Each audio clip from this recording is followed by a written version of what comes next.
The following is a presentation of the Belly Up Sports Media Network.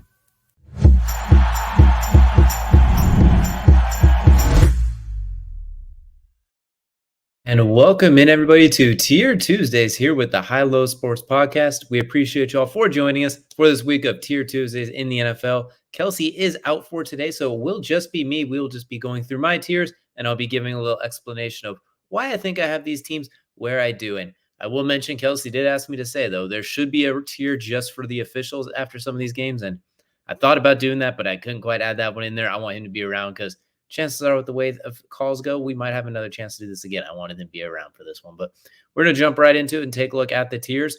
I'm going to start from the bottom and work my way up. We got a bit of a longer list this week. Starting at the bottom, should be arrested and charged. Looking Arthur Smith and the Falcons for the Bijan Robinson situation. Knew he was sick the night before. Didn't list him on the injury report. Put him on the field for a handful of snaps. Didn't tell anyone. Tried to claim he was sick and you were protecting him. Then you give him one carry for 3 yards and let him run face first into 350-pound Vita Vea at the end of the game, basically. So they should be arrested and charged for that. They should get fined. That was just ridiculous. And Brandon Staley, it's time for him to go. The Chargers need to change at the head coach spot. His time there is up. Their defense has progressively gotten worse. 6 of the top 8 guys, highest paid guys on the team, are defense. They're calling him out subtly. It's time. It's just time. Trading for Caleb, we know this one already. These teams, they're in the hunt for Caleb Williams. Some new additions here. We obviously have Arizona still with those picks as well. Green Bay recently entering this category as well. I know they like Jordan Love. I know that's the guy for the future. But when you lose the games they've lost, I mean, you just lost to the Broncos as well. Like my goodness, that's about as low as it's going to sing around. And Tennessee, they're going to play Malik Willis and Will Levis this week. It looks like if Tannehill can't go, they are just a mess. Foolish ones. The reason they're foolish is because they're kind of tanking, but they're losing at the same time. Got the Bears. A good game by Tyson though. First NFL start, pretty solid game overall. Denver, you're supposed to be tanking, then you pull off a win.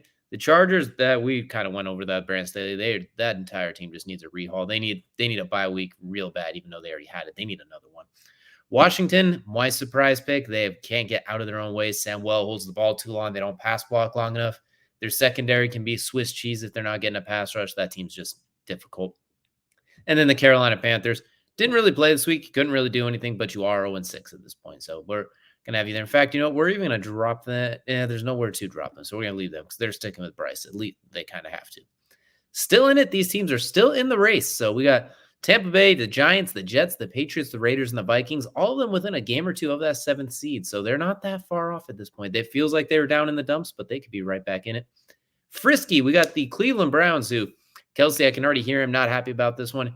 He told me that the Browns should have their own category of paid the ref / imagine if AR5 played, because what Gardner Minshew was able to do despite the turnovers, he was able to make a lot of big plays, actually cook them for a couple of touchdowns with his legs. If Anthony Richardson plays, we know what he can do with his legs, and we know the big plays he's capable of. Who knows as well. But so with Frisky, we got the Browns, who got those aforementioned Colts, the only team to score 20 points in every single game this season. The Pittsburgh Steelers, despite that, whether Kenny Pickett got that first down or not, which he didn't, that defense is still elite. Offensively, Deontay Johnson coming back, I think that's going to help them out a lot. He just gives them something opposite George Pickens to move chains. The Rams, despite the loss, they're still in it. You got Cooper, you got Puka, Stafford, Aaron Donald. They got enough players. They're frisky. They're a difficult team. Houston didn't play, but CJ Stroud, the way he's playing, they're a frisky team. The sleepers, buy low on these teams right now. Cincinnati coming off a bye week. Joe Burrow, in games he plays after a bye week, is 12-2 in his career. And last year he went 7-0 after the bye week, and then the year before that 5-2. So definitely keep an eye on them. Dallas Cowboys, I think the schedule just gets a little bit easier. Jacksonville, seeming to have found their groove a little bit. That very easy division. They seem to have found Trevor Lawrence is taking care of the football, moving it, being effective. Travis Etienne looks darn good. And that defensive line and pass rush, front 7 overall for Jacksonville, looks absolutely outstanding. And the Seattle Seahawks, very efficient. Geno Smith even going airborne at one point. Kenneth Walker looking really, really good. While Zach Charbonnet is still getting some burn. I know a lot of people thought Charbonnet was going to steal his job, kind of like what Kenneth Walker did last year with Rashad Penny. But I think they found Kenneth Walker as that main back. Charbonnet is really good. DK didn't even play in this game. He's going to come back healthy. Tyler Lockett, Jackson Smith, and Jib got the touchdown too. Sleeper teams, keep an eye on. Rough weekend for these contender teams with the San Francisco 49ers losing to Kirk Cousins on Monday Night Football. The Bills losing to the Patriots.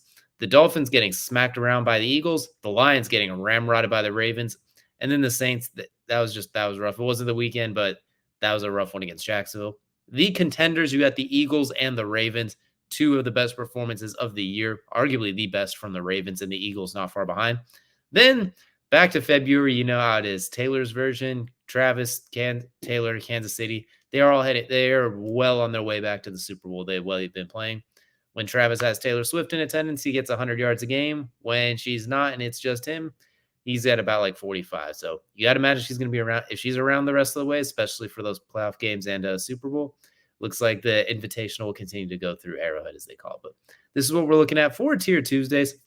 Let us know down below what you like, what you don't like, what you change around, what you think is just downright ridiculous, and do we need more categories? We have 10 of them available. I ran through 9 of them this week, so maybe we need to try and go with the full 10 next week. Let us know down below, but we appreciate y'all for tuning in, and we will see you all again for the live cast tomorrow, Wednesday at 8 p.m. Eastern time. And of course, you can catch us with DJ's Best Bets on Saturdays as well, too. Find those on our social media pages.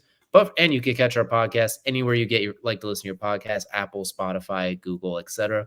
But that's going to do it for this week's episode of Tier Tuesday. Kelsey will be back soon as well. We appreciate y'all for joining us, and we will see you all again next time.